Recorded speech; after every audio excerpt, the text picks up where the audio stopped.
Hello there. Today's brief overview is about when is a property owner liable for a slip and fall injury. Thousands of premises liability claims are filed each year in the United States.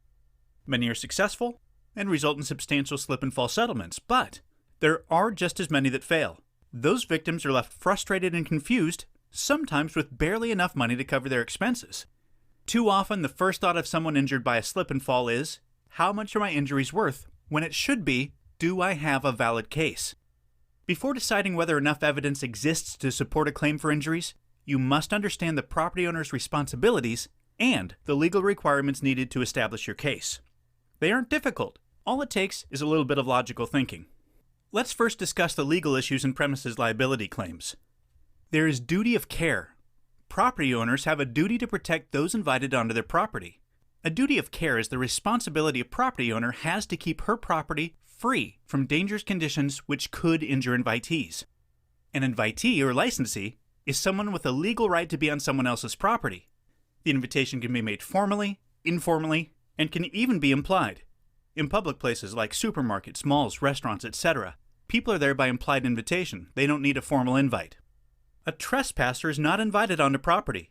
In almost all cases, a trespasser won't be able to file a claim for injury suffered on someone else's property. A property owner must do everything within reason to protect people legally on her property from injury. She must fix any hazardous conditions as soon as she's aware of them. Now, a property owner's actions must be reasonable. Reasonable actions are those accepted as normal and appropriate by other property owners in similar circumstances. Also, the danger must be foreseeable. Foreseeable means the property owner must have known or should have known the dangerous condition existed, and that it might lead to injuries. These 2 points are related. Reasonable action includes a measure of foreseeability, meaning, if a property owner can foresee that something on her property might cause injury, she must take reasonable steps to fix the danger and protect her visitors. Just because someone is injured on somebody else's property does not necessarily make the injured party free from fault. There is something called contributory negligence. Contributory negligence is when an injured person did something that contributed to their own injuries. The higher the degree of contributory negligence, the less liability will be assigned to the property owner. This can lessen or even totally void a slip and fall settlement. There's no single rule you can reference to determine if a danger was foreseeable, if the property owner's actions were reasonable under the circumstances, and if the victim contributed to their own injuries. The facts must be considered on a case-by-case basis. Let's review some examples to get a feel for the issues involved. Our first example involves a pothole in a parking lot. Immediately after learning of a pothole in his restaurant's parking lot, the owner, James, went outside and cordoned off the area with pylons and wooden barriers. He strung yellow caution tape all around the edge of the pothole. James called the asphalt company to come out as quickly as possible to repair the pothole. They told him they would be there later that evening, but never showed. Sometime overnight, a group of teenagers came by and removed the pylons, barriers, and caution tape, leaving the pothole fully exposed. Tim, the newspaper delivery man, came early the next morning. He was late delivering his papers that day, so he was running as fast as he could to each customer on his route. As Tim ran up to the restaurant door, he tripped and fell in the pothole. He broke his leg and herniated a disc in his back. Tim hired an attorney and filed a claim against James, alleging he breached his duty to protect Tim by not marking or repairing the pothole on his restaurant's property. James' attorneys responded by denying liability, stating James had done everything reasonably possible to address the problem. So that brings us to questions of liability.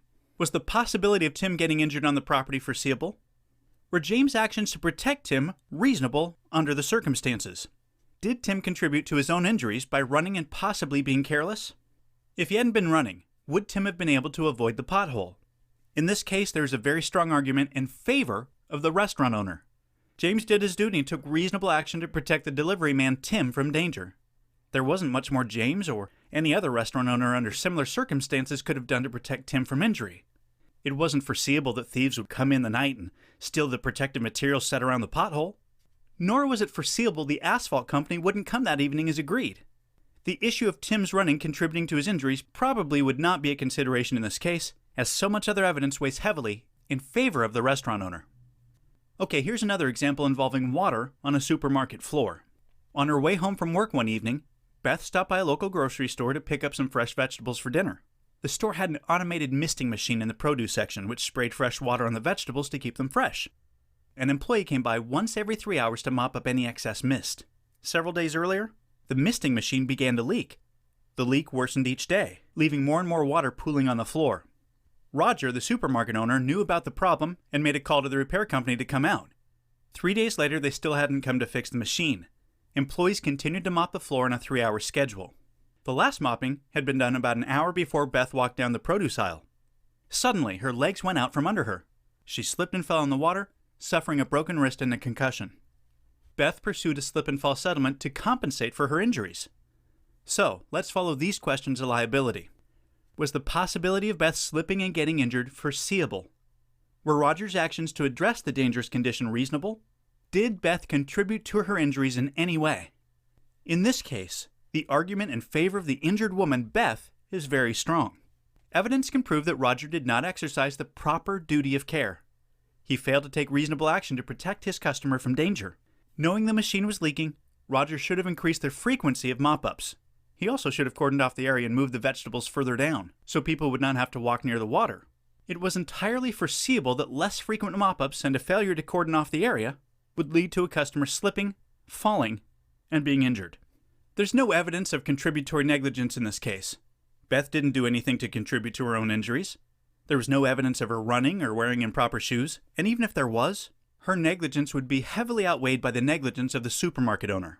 Remember, slip and fall claims depend on establishing a property owner's negligence.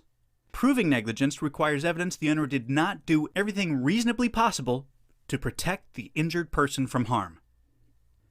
So, that wraps up today's talk about when a property owner is liable for a slip and fall injury. To learn more and get a free case review, visit injuryclaimcoach.com. Thanks for watching. Best of luck with your case.